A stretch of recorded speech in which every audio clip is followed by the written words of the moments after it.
नमस्कार दोस्तों, मैं अर्पिता सिंह एबी न्यूज़ में आपका स्वागत करती हूँ। दोस्तों, जब हमने 2020 सीरीज़ शुरू किया था तो हमने आपसे ये कहा था कि हम 2020 में हुए सारे मामलों पे बात करेंगे, हर क्षेत्र के, और उसका आकलन करेंगे। लेकिन आज दोस्तों परिस्थितियाँ हम बताएंगे, आकलन आप करेंगे। और आप सभी का ये अधिकार भी है और आप कमेंट करके हमें बता सकते हैं कि आप हमारी बातों से सहमत हैं, या अगर आप नहीं सहमत हैं, असहमत हैं, तो वो बात भी आप कमेंट सेक्शन में रख सकते हैं। दोस्तों, हम ये भी कहेंगे, हमारी वीडियो को आप लाइक शेयर ज़रूर करें और चैनल को सब्सक्राइब भी करें। अगर आपको लगता है कि हाँ, हमने कोई ऐसा वीडियो बनाया है जिससे कुछ प्रभाव पड़ सकता है, मर्जी आपकी। खैर दोस्तों, हम बात करते हैं सबसे पहले अपने लोकतंत्र पे। आपको याद होगा, पश्चिम बंगाल दौरे पे बीजेपी राष्ट्रीय अध्यक्ष जेपी नड्डा के काफिले पे हमला हुआ था वहाँ की तत्कालीन मुख्यमंत्री ममता बनर्जी के भतीजे अभिषेक बनर्जी के संसदीय क्षेत्र में। दोस्तों, जैसा कि पहले अगर ऐसा कोई भी समारोह होता है या ऐसा कोई कार्यक्रम होता है या कोई भी पार्टी करती है तो इसके लिए पहले उस राज्य को सूचना दी जाती है, वहाँ की शासन व्यवस्था को। वहाँ से फिर वो राज्यपाल के पास जाती है, वहाँ के गवर्नर के पास। उसके बाद उनकी साइन के बाद ही उस बात को मंजूरी मिलती है, फिर कोई वहाँ पे जा सकता है। अगर ऐसा लगता है कि नहीं, इस घटना से हमारे लोकतंत्र पे या हमारी कानून व्यवस्था भंग हो सकती है, तो राज्य सरकार अपनी ये बात भी गवर्नर के सामने रख सकती है। और गवर्नर को ये पूरा अधिकार है कि वो उन प्रशासन के सारे पहलुओं को देखते हुए उस समारोह को रद्द कर दे। जिस दिन ये घटना घटी उसके कुछ घंटे पहले वहाँ के जो अध्यक्ष हैं, प्रदेश अध्यक्ष, बीजेपी प्रदेश अध्यक्ष जो हैं, उन्होंने पश्चिम बंगाल की शासन व्यवस्था को लेकर गृह मंत्रालय में खत लिखा था। यानी कि उन्हें उस पर संदेह था, फिर भी उस काफिले को रोका नहीं गया। उसी दिन नरेंद्र मोदी जी, हमारे माननीय प्रधानमंत्री नरेंद्र मोदी जी, वो कहीं बैठ के, उनका समारोह अलग था, वो वहाँ ये बता रहे थे कि विश्व इस बात पे यकीन करेगा कि भारत ही लोकतंत्र का जननी है। जबकि हमारे पीएम साहब को ये भी नहीं पता कि लोकतंत्र शुरू कहाँ से हुआ था। हम जिसे तानाशाह कहते हैं, नेपोलियन बोनापार्ट, लोकतंत्र की शुरुआत उसने की थी, फ्रांस से, तब शुरू हुआ था। हमारा देश अगर आज़ाद हुआ तो उसमें भी 50% योगदान उनका है।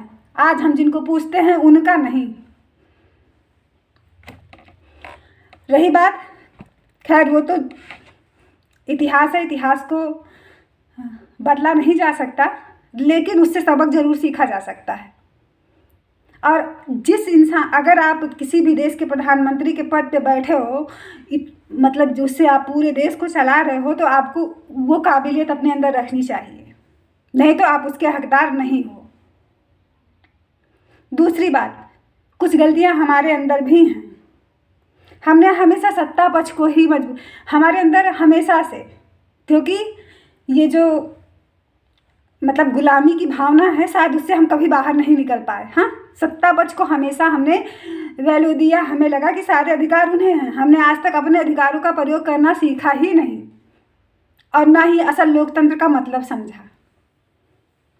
अगर हम असल लोकतंत्र का मतलब समझते तो आज ऐसी परिस्थितियां हमारे देश में नहीं होती कि विपक्ष को अपना बहुमत साबित, विपक्ष के लिए भी जो क्राइटेरिया होती है कि इतनी सीटें होनी चाहिए, उसके लिए उन्हें गठबंधन करना पड़ता। सत्ता पक्ष बिल्कुल तानाशाह है। हाँ, वो आराम से है, उसे गठबंधन नहीं करना पड़ा। लेकिन हमारी ये बदकिस्मती है कि हम लोगों ने विपक्ष वालों को इतना कमज़ोर कर दिया कि उन्हें उसके लिए गठबंधन करना पड़ा। मोदी जी जिस लोकतंत्र की बात कर रहे हैं, गोधरा कांड को याद करें। वो वो लोकतंत्र था। वहाँ पे कांग्रेस पार्टी ने कोई भी राजनीतिक दुश्मनी नहीं निकाली, उन्होंने अच्छी राजनीति करी, उस हिसाब से इन्हें मौका दिया 3 महीने का। इनकी तरह महबूबा मुफ्ती और उमर अब्दुल्ला को जेल में नहीं डाल दिया था या नज़रबंद नहीं कर दिया था 1 साल के लिए। लोकतंत्र की बात कर रहे हैं, ठीक है। जम्मू कश्मीर के उन नागरिकों की का क्या, जिनकी वो बंदी प्रत्यक्षीकरण याचिका आज भी सुप्रीम कोर्ट में पड़ी हुई है और वो अंदर बंद हैं, उनके नाम से कोई चार्ज नहीं है। उसके बाद भी कैसा लोकतंत्र, उन्हें भी अपना मत देने का अधिकार था। अगर उन्हें लोकतंत्र चाहिए, अगर उन्हें लोकतंत्र इतना ज़्यादा जो गाना गा रहे हैं लोकतंत्र का, तो ठीक है, उन्हें आज़ाद करते, उसके बाद इलेक्शन करवाते।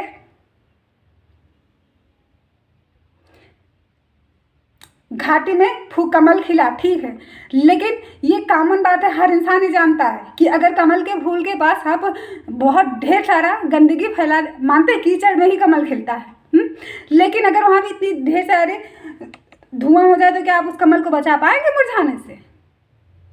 हमारा कश्मीर हमारे लिए पर एक सबसे ज़्यादा कमाई करने वाला पर्यटन स्थल है, और वो भी वो प्रकृति से कमाता है, ना कि औद्योगिकीकरण से। और अगर औद्योगिकीकरण होता है कश्मीर का, वहाँ की जनता आज अगर ये बात नहीं समझ रही है तो आगे आने वाली पीढ़ी उसकी सज़ा भुगतेगी, क्योंकि हमारा देश फिर से ग्लोबल होता जा रहा है। हमारे यहाँ धीरे धीरे लोकतंत्र कमज़ोर होता जा रहा है। सारे के सारी चीज़ें उद्योगपतियों के पास जा रही हैं, वो भी बाहर के, और बाहर से कोई भी निवेश नहीं हो रहा है। अगर बाहर का कोई आ भी रहा है तो उसे भी ख़त्म किया जा रहा है। अमेज़ॉन कंपनी, जो कि एक अमेरिका की कंपनी है, आज तक उसके खिलाफ कभी भी किसी व्यापारी संगठन ने कोई कंप्लेंट नहीं किया था, लेकिन उस पर 1 हफ्ते के लिए बैन लगा दिया गया, ये कहकर कि व्यापारी संगठनों को। लेकिन समझने वाली बात यहाँ पे है कि किस व्यापारी संगठन को उससे प्रॉब्लम थी, या उन्होंने कौन सा नियम तोड़ा। अर्नब गोस्वामी रोज़ अपने शो में धज्जियाँ उड़ाते हैं लोकतंत्र की, रोज़ लोगों की पर्सनल लिबर्टी पे हमला करते हैं, किसी को भी आतंकवादी बोलते हैं, किसी भी देश के नागरिक को कुछ भी बोल देते हैं।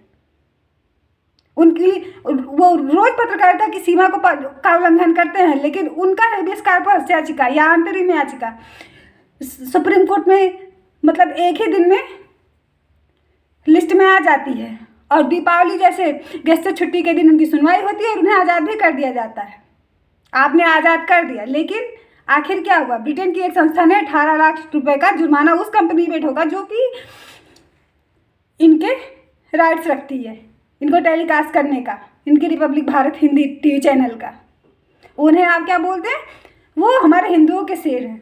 क्या हमारा हिंदुस्तान सिर्फ हिंदू का है? तो ठीक है, आपके यहाँ जितने भी पैसे आते हैं, आप लाल किला, ताजमहल, इन सब चीज़ों से मत लीजिए। उनका निवेश हमारे यहाँ नहीं होना चाहिए, क्योंकि हम सिर्फ ये मतलब भारत सिर्फ हिंदुओं का है ना। तो जो आपके धार्मिक स्थल हैं, बाकी चीज़ें बस उन्हीं के पैसे को इन्वेस्ट करिए ना। आप अपने फायदे के लिए तो वो सही है, अब वैसे आप बांट रहे हैं।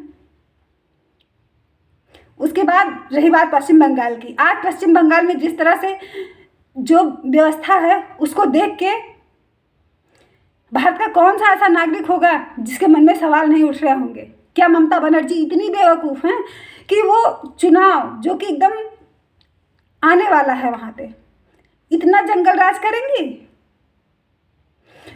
जेपी नड्डा के हुए काफिले पे हमले के बाद में उसी बहाने के लोग को लेकर कितने लोगों ने टीएमसी छोड़ दी, कितने हमारे विधायक और एमपी बिके। आज वही वो कर रहे हैं।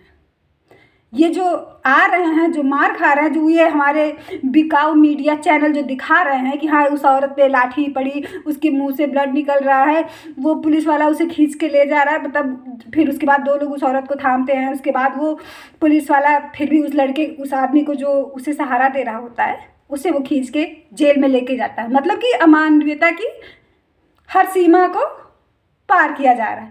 लेकिन वो पुलिस वाला अपने यूनिफॉर्म में नहीं था। वसूलन ये होता जेपी नड्डा जी के काफिले पे हमला हुआ, ये लोकतंत्र पे बहुत बड़ा धब्बा है, हम भी मानते हैं, आप लोग भी मानते होंगे। उसकी जांच होती, उसके बाद में जो निर्णय निकलता उसके बाद ही फिर वहाँ कोई समारोह होना चाहिए। लेकिन उसके तुरंत बाद अमित शाह जी क्या जताने के लिए पश्चिम बंगाल गए। पहले दिन की रैली में फिर से हमला हुआ, कुछ टूटा फूटा। दूसरे दिन फिर उन्होंने एक बड़ा सा कॉन्फ्रेंस करा उसी पश्चिम बंगाल में। लेकिन ये भी है कि अगर ममता बनर्जी ने उन्हें ऑर्डर नहीं करा होता तो वो वहां पे कैसे पहुंचते। हम मान रहे, ठीक। और हाँ चलिए, ममता बनर्जी शासन सत्ता को संभालने में सक्षम नहीं है, हम मान रहे हैं, तो राष्ट्रपति शासन क्यों नहीं लागू किया जा रहा है? राष्ट्रपति को तो ये पूरा अधिकार प्राप्त है, वो किसी भी राज्य में जहाँ पे उसे अगर लगता है कि हाँ शासन व्यवस्था वहाँ की गड़बड़ है, वो वहाँ का जो शासन है वो उसे नहीं संभाल सकता, तो वो तुरंत उस शासन को मतलब बर्खास्त करके उसका अधिकार अपने हाथ में ले सकता है और वहाँ के गवर्नर उसके गाइडलाइंस पे काम करेंगे। और पश्चिम बंगाल के गवर्नर को भी वहाँ की कानून व्यवस्था गड़बड़ लगती है। यह बात उन्होंने खुद जेपी नड्डा के काफिले पे हमले हुए के बाद बोला था। उसके बाद भी राष्ट्रपति शासन क्यों नहीं लागू किया गया? क्या हमें ये दिखाया जा रहा है कि हाँ पश्चिम बंगाल में आज जो शासन है वो बहुत ही ज़्यादा मतलब जंगल राज वाला है, वहाँ बीजेपी आएगी, कमल खिलाएगी, हर जगह शांति होगी। आते हैं हम अपने किसान भाइयों पे। भारत के वो 25 करोड़ कर्मचारी जिन्होंने एक दिन, आपको भी याद होगा, एक दिन पूरा भारत बंद था, जिस दिन उन लोगों ने आह्वान किया था, बैंक कर्मचारियों ने लेन देन बंद कर रखा था, पंजाब बस डिपो ने अपनी बसें नहीं खोली थी। कुल मिला के 25 करोड़ कर्मचारी ऐसे थे जिन्होंने हड़ताल किए थे। वो बेवकूफ़ हैं, उन्हें नहीं पता कि उसमें अराजक तत्व हैं या हमारे किसान भाई हैं। या किसी कर्मचारी को अपने किसान भाइयों का, अगर हम अपने किसान भाइयों का समर्थन कर रहे हैं तो क्या हम नक्सलाइट हैं, हम नक्सलवादी हैं? और अगर ऐसा है, उसमें अराजक तत्व हैं, तो फिर हमारा शासन और हमारा प्रशासन क्या कर रहा है, सुप्रीम कोर्ट क्या कर रहा है, वो साबित क्यों नहीं कर रहा है? उसमें से कितने लोगों को उठाया? हमारे पीएम जी को तो उनसे मिलने के लिए भी टाइम नहीं है। बता रहे हैं वो एमएसपी नहीं ख़त्म करेंगे, वो नहीं ख़त्म करेंगे, सही है, बट वो तो खुद ही ख़त्म हो जाएगा। क्योंकि जब मुकेश अंबानी हर जगह और अडानी अपना अपना कॉन्ट्रैक्ट ले लेंगे सारे किसानों को, पहले वो कीमत ज़्यादा देंगे, किसान क्या करेंगे, उसी पे उन्हें बेचेंगे, ठीक। उसके बाद में जो मंडियों में जाएगा ही नहीं, तो इनके पास वैसे ही हो जाएगा कि हाँ हमारे पास तो कुछ है ही नहीं, तो हम कहाँ से दें। यानी कि दो बातें हो जाएंगी। एक तो ये जिनसे पैसा लेते हैं उन बिजनेसमैन की मतलब पूरा साम्राज्य स्थापित हो जाएगा, और दूसरी बात इनका भी पल्ला झड़ जाएगा कि हाँ किसान, जैसे कि आज हम लोग बेवकूफ़ ठगा हुआ महसूस कर रहे हैं कि आकाश हमने विपक्ष भी उतना ही स्ट्रांग बनाया होता तो आज हमारी स्थिति ऐसी नहीं होती, आज हमारी बातों के लिए भी आवाज़ उठाने वाला कोई होता। वैसे ही एक दिन हम ये भी महसूस करेंगे कि इस औद्योगिकीकरण के चलते हमारे जो मिडिल क्लास के व्यापारी हैं, हमारे कर्मचारी हैं, और जो हम मतलब आम आदमी हैं, वो गुलाम हो जाएंगे।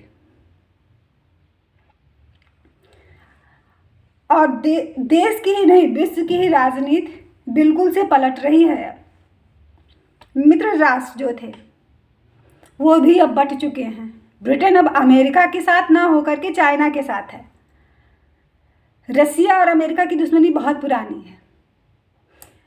रूस हमारा मित्र राष्ट्र था, ये सही है, हमेशा उसने हमारी मदद करी, लेकिन हमने बदले में उन्हें इग्नोर करके हम हमेशा अमेरिका की तरफ भागते रहे। आज अमेरिका का वजूद खुद खतरे में है, वो हमें क्या बचाएगा? और फिर कोई भी देश किसी दूसरे देश पर निर्भर रह के आज तक विकसित हो पाया है या हो सकता है? एक बार जरूर सोचिएगा। भंडारण पे रोक क्यों लगाई गई थी जब हमारे यहाँ अकाल पड़ा था?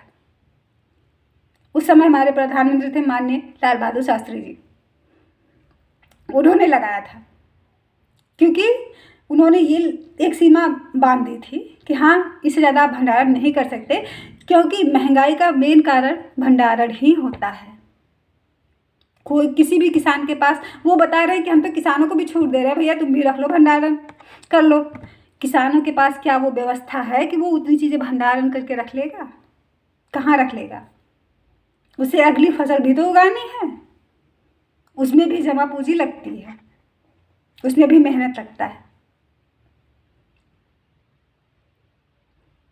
बीच के हमारे जो हैं मध्यम वर्गीय, जो कि बाहर काम कर रहे हैं, जब वो अनाज उन्हें कंपनियों से मिलेगा तो वो अपने आप महंगा होगा, और देश की आर्थिक व्यवस्था रुपया छपने से तो बढ़ेगी नहीं। वो तो हमारे मतलब उत्पादन क्षमता पे निर्भर करता है। अगर रुपए की मात्रा भी बाजार में अगर ज़्यादा हो जाती है, रुपया जहाँ जितना हमारी मतलब जितना हमारा उत्पादन क्षमता है उससे ज़्यादा बाजार में रुपया है, तो रुपए की कीमत अपने आप घटती चली जाएगी, जो कि इस समय हो रहा है। और हमारा अर्थव्यवस्था सोने पे निर्भर करता है। अगर सोने का दाम बढ़ता है तो आप समझिए हमारे रुपए का दाम गिर रहा है। बाकी रहा मुस्लिम देश बचे, मुस्लिम साम्राज्य देश, उनका मेन जो है, उनका जो मेन व्यापार है, उनकी अर्थव्यवस्था जो है वो तेलों पे निर्भर करती है, और तेलों का सबसे ज़्यादा ग्राहक चाइना है। वो कभी भी चाइना से दुश्मनी लेना नहीं चाहेंगे। हम जानते हैं, आप लोग भी जानते होंगे कि हम आज भी ब्रिटेन के उपनिषद राज्य हैं, राष्ट्र नहीं, क्योंकि एक समयावधि के लिए उन्होंने इसे लीज पे लिया था जब ईस्ट इंडिया कंपनी आई थी। वो समयावधि पूरा होते होते अगर हम लोग नहीं जागते हैं तो हम फिर से वहीं पहुंचेंगे। फर्क सिर्फ इतना होगा, तब हम किसी यूरोपियन कंट्री के अधीन ना हो के चाइना के अधीन होंगे, लेकिन चाइना के बैक में ब्रिटेन होगा। ब्रिटेन अमेरिका से बिल्कुल अलग हो चुका है, क्योंकि अमेरिका ने ब्रिटेन से किसी कंपनी के लिए चाइना से कहा था कि आप इसमें मतलब हट जाइए। उस पर ब्रिटेन ने साफ इनकार कर दिया, और ब्रिटेन अब अमेरिका के साथ नहीं है। रही बात जापान, जर्मनी ऐसे देशों की, वो लोग अपने यहाँ के लोगों को विकसित करने में जुटे हुए हैं। उन्हें पता है कि जब हमारे देश के नागरिक विकसित होंगे, उनकी शिक्षा भी विकसित होगी, तो हम अपने आप ही विकसित हो जाएंगे। उन्हें फालतू बातों से कोई मतलब नहीं है। कश्मीर के औद्योगिकरण की हमें नहीं लगता कोई ज़रूरत है, उससे ज़्यादा ज़रूरत अन्य प्रदेशों में है। तेलंगाना में औद्योगिकरण करवा दीजिए, जो नक्सलवादी हैं उन्हें काम मिल जाएगा।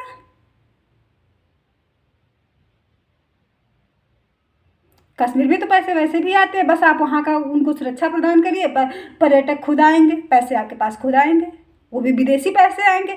आप उद्योग जो आप निवेश कर रहे हो वो आपका रुपया होगा, लेकिन वहाँ पे आप विदेशी मुद्राएं आपको मिलेंगी, जिससे कि आपकी देश की अर्थव्यवस्था और मजबूत होगी, क्योंकि आपके रुपए की कीमत तो घटती ही जा रही है।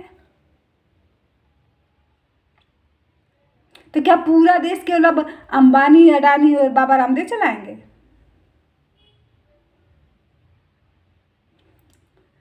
अनिल अंबानी जी दिवालिया है। एक समय था जब उनके पास मुकेश अंबानी से ज़्यादा संपत्ति थी। कांग्रेस का राज था। पहले तो उन लोगों के बंटवारे में भी कुछ समस्याएं उत्पन्न हुई थी, जिससे कि उस समय की तत्कालीन राष्ट्रपति प्रतिभा पाटिल जी को उसमें हस्तक्षेप करना पड़ा था, उनका बंटवारा हुआ था। लेकिन आज जो कंपनी दिवालिया है, मुकेश अंबानी नंबर 1 बिजनेसमैन है। उसके बावजूद एक दिवालिया कंपनी को राफेल विमान का कॉन्ट्रैक्ट दे दिया गया है। वो राफेल विमान बनाएंगे, तो वो दिवालिया हैं, लेकिन हमारे आर्मी में जो राफेल विमान सप्लाई होगा उसे वो बनाएंगे। सवाल उठा, सरकार से जवाब मिला नहीं, उस पर बात किया जा रहा है निरस्त करने का। और हम सभी जानते हैं कि जिस पे बात किया जाता है वो सिर्फ बात ही किया जाता है, वहाँ पे काम कोई नहीं होता है। आज भी हमारे पास मौका है, अगर आप चाहते हैं कि हाँ आज वो समय है कि जब हमें अपने लोकतंत्र की रक्षा करनी है, तो सभी आवाज़ उठाइए, सम्मोहन में मत आइए। आप किसी को भी, एक ईमानदार इंसान को भी अगर पूरी सत्ता मिल जाए तो वो तानाशाह हो जाता है और हम फिर से उद्योगपतियों के गुलाम बनकर रह जाएंगे। आपको क्या लगता है हमारे ये पॉलिटिशियन जो जिस डाल पे बैठे हैं उसको, उसी को जब काट रहे हैं तो वो बचेंगे? वो भी नहीं बचेंगे, वो भी उसके साथ एक किनारे कर दिए जाएंगे। जैसा कि कभी 1600 ईस्वी को याद करिए, जब ईस्ट इंडिया कंपनी आई थी, उसने धीरे धीरे तुर्की और चाइनीज इन सब के वहाँ के जो मसाले के व्यापारी थे उन लोगों को रास्ते से हटाया, पहले फ्रांसीसियों को हटाया। उसके बाद उन्होंने अपनी कंपनी स्थापित करी, सामान मंगवाना शुरू करा। उसके बाद उन्होंने यहाँ के राजाओं से बोला कि हमें अपनी मतलब क्योंकि हमारा माल ज़्यादा मात्रा में आता है तो हमें अपना सुरक्षा भी चाहिए, इसलिए हमें अपने सैनिक भी रखने होंगे। उन्हें इस बात के लिए भी कह दिया गया। लास्ट में उसका क्या हुआ परिणाम? जो राजा थे वो पेंशन पे आ गए और जो कंपनी थी वो राजा हो गई। हाँ, उसका चलने लगा। आज वही स्थिति है। मुकेश अंबानी खुद की सिक्योरिटी रख सकते हैं। मुकेश अंबानी मतलब उनके फैसले से ही जहाँ तक लगता है संसद चलता है। आज पश्चिम बंगाल में जो भी हुआ, जैसे हमारे नागरिकों के ऊपर लाठीचार्ज हुआ, हम नहीं जानते कि वो टीएमसी का था या बीजेपी का, जो भी था, लेकिन ये भी सही है कि इसमें दोनों ही पक्ष शामिल हैं। और ऐसे में हमारे सुप्रीम कोर्ट या हमारे महामहिम राष्ट्रपति जी का हस्तक्षेप न करना एक बड़ा सवाल उत्पन्न कर रहा है। हम अपने एक प्रदेश को नहीं बचा पा रहे हैं, पूरे देश को क्या चलाएंगे?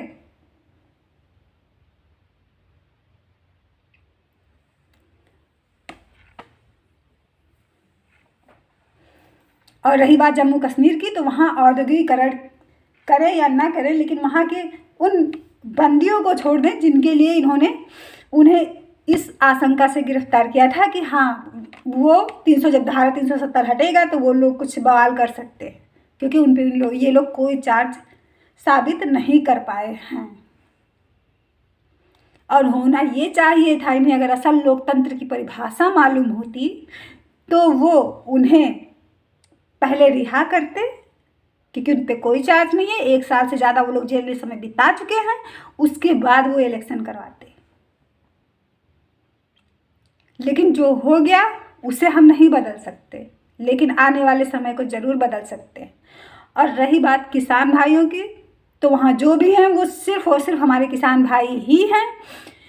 और अगर उसमें अराजक तत्व हैं या कोई भी आतंकवादी संगठन या ऐसा कोई भी जो कि हमारे समाज में अराजकता फैला सकता है, तो फिर हमारी शासन व्यवस्था चुप क्यों बैठी है? आज तक क्यों एक को भी तो नहीं प्रूफ कर पाए वो। और दूसरी बात, जब पंजाब और हरियाणा से किसान निकले थे तो वहाँ के डीजीपी, क्या उन्हें नहीं पता कि ये आतंकवादी हैं कि अराजकता तो है कि किसान है? वही भाई लोग तो वहाँ पे आके बैठे, उन्हें वो रास्ते में लंगर से रुकवा रहे थे, धर्म के नाम पे रुकवा रहे हैं कि हाँ लंगर खाता देखकर वो नहीं जाएंगे। अगर वो आतंकवादी होते या अराजक तत्व होते जिनकी मंशा हमारे समाज में गलत भावना पैदा करने की होती या गृह युद्ध छेड़ने की होती, तो हमारे उस प्रदेश का डीजीपी उन्हें कभी भी धर्म का वास्ता देकर रोकने की कोशिश नहीं करता। और ना ही वो किसान भाई अपना माथा टेक के ये बोलते कि अभी आप लोग करो, हमारे साथ भी लंगर है, हमें अभी जाने दीजिए। हमारा लोकतंत्र है, हम कहीं भी बैठ के अपने अधिकारों की मांग कर सकते हैं, ये हमारा अधिकार है जो कि धीरे धीरे ख़त्म हो रहा है। हमारी ही जनता हमारे दिल्ली में नहीं घुसने, उसे दिल्ली में नहीं जाने दिया गया। बोला जा रहा है अरविंद केजरीवाल की ये सारे ड्रामे हैं। कौन नहीं जानता कि दिल्ली हमारे देश की राजधानी और केंद्र शासित प्रदेश है, अपरोक्ष रूप में इसमें केंद्र का शासन होता है। दखल दे ना केंद्र। हमारे पीएम जी के कहने से कि विश्व ये मानेगा कि लोकतंत्र की जननी भारत है, विश्व मानने लगेगा? अभी भी समय है, समझ जाइए। अगर आपको गुलाम नहीं बनना है किसी उद्योगपतियों का, और रही बात ये अडानी अंबानी जो भी हैं, ये भी 10 साल में ख़त्म हो जाएंगे। पहले वो हमें ख़त्म करेंगे, फिर वो खुद भी ख़त्म हो जाएंगे, क्योंकि जो अपने ही सरकार, अपने ही देश का पैसा, अपने ही देश के कर्जे को नहीं निपटा पा रहा है, वो यूरोपियन कंट्री से क्या मुकाबला करेगा? इसके लिए उत्पादन क्षमता चाहिए, इसके लिए मेहनत चाहिए, ईमानदारी चाहिए, लगन चाहिए, तब आपकी कंपनी आगे बढ़ेगी।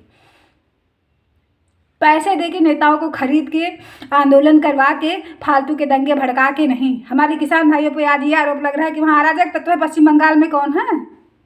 सब इंसान हैं? या फिर सारे के सारे वो जो जितनी मानवता को शर्मसार करने वाली आज जो घटना हुई, जिस तरह से लाठीचार्ज हुआ, जिस तरह से सभी कार्यकर्ताओं पे पुलिस या जिसने भी ये करवाया, वो क्या है? राजा हरिश्चंद्र हैं? सोचिएगा ज़रूर दोस्तों। हम गलत हों, आप कमेंट सेक्शन में हमें ज़रूर भेजिएगा। हम जानते हैं हमारी एक आवाज़ से कुछ नहीं होगा, लेकिन फिर भी हम जो कर सकते हैं उतना हम ज़रूर करेंगे। सुशांत सिंह राजपूत, जिनके मरने को इतना ज़्यादा वो करके चार कमेटियाँ वो भी सेंट्रल गवर्नमेंट की बिठा दी गई, वो भी धुरंधर लोग आए हुए थे। मनोज शशिधर जैसे लोग सीबीआई को लीड कर रहे थे, जो कि चीफ हैं सीबीआई के। ईडी, प्रवर्तन निर्देशालय अलग जांच कर रही थी। मनी लॉन्ड्रिंग का मैटर अलग से हो रहा था, नशे का अलग से, ड्रग्स का अलग से हो रहा था। यानी कि 4 टीमें आई हुई थी, 4 क्या 5। एम्स से भी एक टीम आई हुई थी। क्या हुआ? बिहार में बीजेपी का गवर्नमेंट बना, बस, और कुछ नहीं हुआ।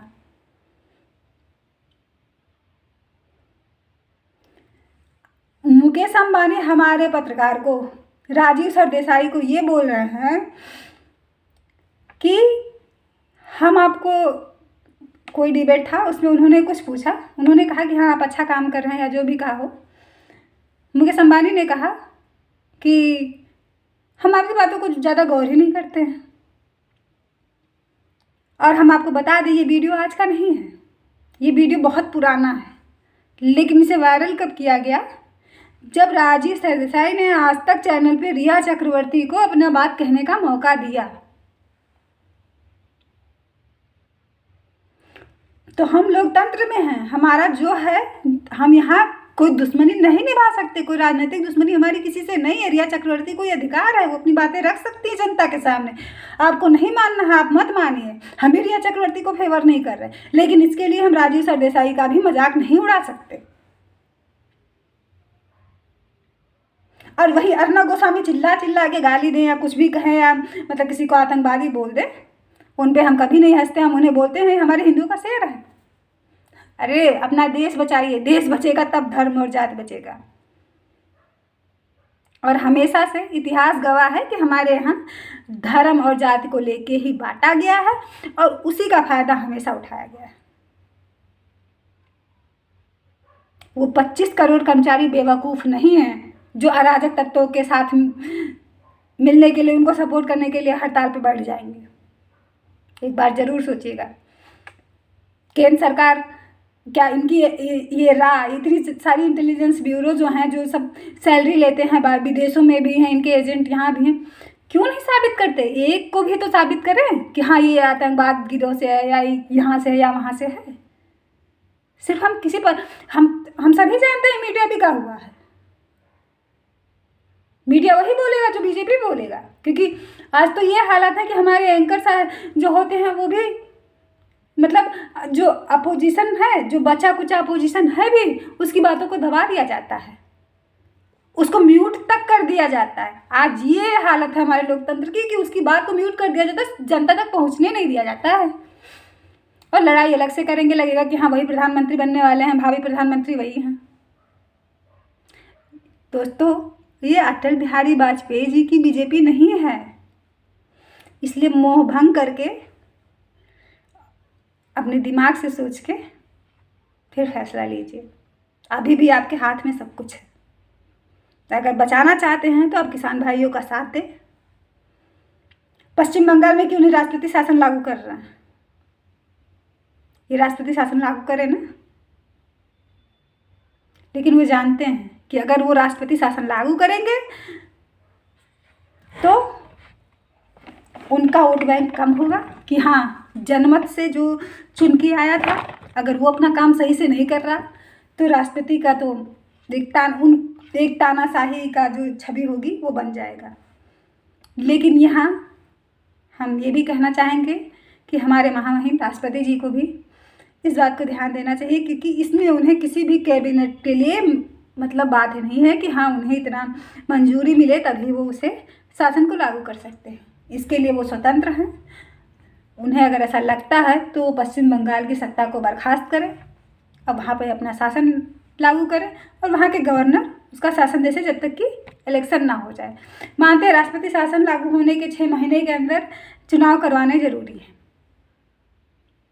लेकिन पश्चिम बंगाल का चुनाव 6 महीने से पहले ही हो जाएगा। तो क्यों नहीं 2 या 3 महीने के लिए राष्ट्रपति शासन लागू कर दे अगर उन्हें टीएमसी से इतनी ही शिकायत है। क्योंकि मेन हम लोग तांत्रिक देश में रहते हैं, मेन तो हमारी जनता है।